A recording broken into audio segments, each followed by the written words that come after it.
Voltamos para o segundo bloco do programa de hoje sobre ambiente de trabalho e violência moral. Estamos conversando com o advogado trabalhista Reginaldo Felker. Bem, advogado Felker, antes de ir retomando a nossa conversa, eu gostaria de convidá-lo para assistir um depoimento de um ex-operador de telemarketing que foi vítima de assédio moral. Esse depoimento foi gravado para o programa Justiça em Movimento, também produzido aqui pelo Tribunal Regional do Trabalho de Santa Catarina. Tu não pode abandonar a PA para ir ao banheiro. Então isso ocorreu comigo, eu cheguei a pedi lá para a supervisora, e ela atendendo, e eu pedindo para ela insistentemente que eu estava realmente apertado, necessitava de ir no banheiro, e ela só mandava eu esperar. Aí chegou um ponto que eu não resisti e acabei urinando nas calças e tal, foi uma coisa constrangedora para mim, entendeu? Pô, tô com 47 anos, eu nunca tinha passado por isso. Bem, advogado Felker, esse trabalhador ele era funcionário de uma grande empresa de telecomunicações. Eu pergunto, o assédio moral ele é mais comum nas grandes ou nas pequenas empresas? Eu tenho a impressão que hoje ele é mais comum nas grandes empresas. Aquele problema que nós tínhamos já abordado da ânsia de lucro, competitividade, produtividade, causa situações como essas que se estabeleceu, de proibir o empregado de ir no banheiro, por exemplo, para que não perca 5 minutos da produtividade que ele deveria apresentar.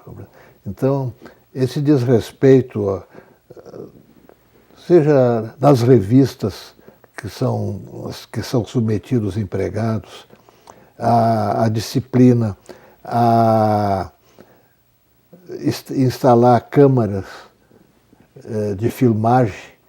Já houve casos aí que inclusive nos banheiros tinha câmera de filmagem. Microfone nos refeitórios, especialmente nas mesas, embutidas nas mesas onde tinha líderes sindicais, sabe, coisas assim desse gênero. Né? Isso são condutas típicas de empresas, pelo menos de média para cima. Bom, o senhor já mencionou no início do programa a possibilidade do assédio moral por parte do empregado. Eu gostaria que o senhor trabalhasse um pouco mais essa questão. O assédio moral do empregado sobre o empregador. Exato. Nós temos casos que o dano moral pode ser cometido pelo empregado contra o empregador. Nós temos, aqui em Santa Catarina mesmo, nós temos um caso que a jurisprudência publicou de um empregado que fez uma série de falcatruas quando empregado, com documentos falsos, e isso afetou naturalmente a boa imagem da empresa. Então a empresa entra com a ação de dano moral contra o empregado, porque realmente ela foi atingida na sua credibilidade, na honestidade de toda a sua história comercial, etc. Já que temos hoje o dano moral para a pessoa jurídica também, né? Tanto quanto para a pessoa física. Então, são mais raros os casos, mas existem. Né? Bem, e o assédio moral cometido no serviço público, ele tem alguma diferença digna de ser mencionado daquele praticado na iniciativa privada? A menção de que o funcionário, um servidor, quer o cargo de chefia que está sendo utilizado por um outro, ou então contra um colega porque acha que esse colega tem melhores condições de ascensão na carreira. Isso tem levado, inclusive, já tem diversos estados e municípios que estabeleceram leis especiais contra assédio moral no serviço. Os principais exemplos: exigir serviços que sabe que o colega, que o funcionário não poderá praticar, tirar a sua mesa de trabalho e assim uma série de situações que as legislações municipais, especialmente, têm procurado estabelecer para amenizar um pouco essa situação. Bom, o senhor mencionou aí que alguns estados, municípios já trataram de criar leis a respeito. O que está impedindo a elaboração de uma lei que atinja os trabalhadores em geral? É que as condições concretas de um município para outro são muito diferentes. Às vezes a situação que aflige um município não é o problema do outro município. Então eu acho que aí está certo que cada município ou cada estado elabore a sua legislação. Bem, advogado Felker, quanto à identificação da violência, eu gostaria que o senhor falasse um pouco sobre se existem critérios ou alguns padrões para que o juiz, no julgamento de uma questão, reconheça o dano moral com bastante segurança e também a extensão desse dano moral.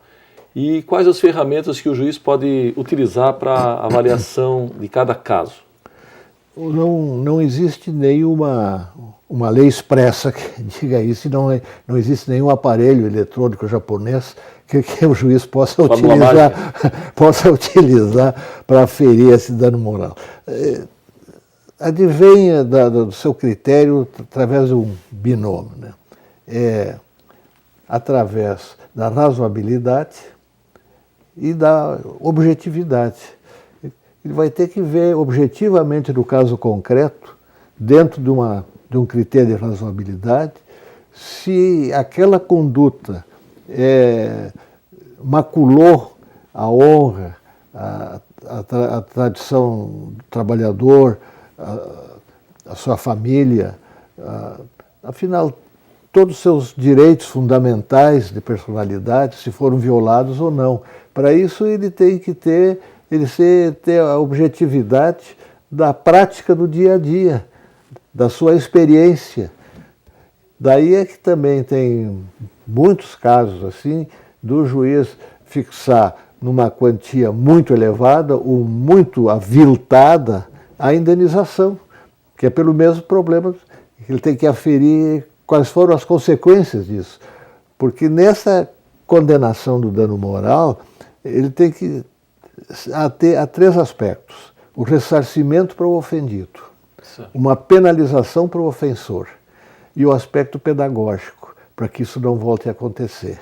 Então, diante deste conjunto, é que ele deve buscar um equilíbrio para aferir se existe e como deve ser encarado esse fato. Muito bem, nós precisamos chamar mais um rápido intervalo, nós voltamos em seguida. É só um instante.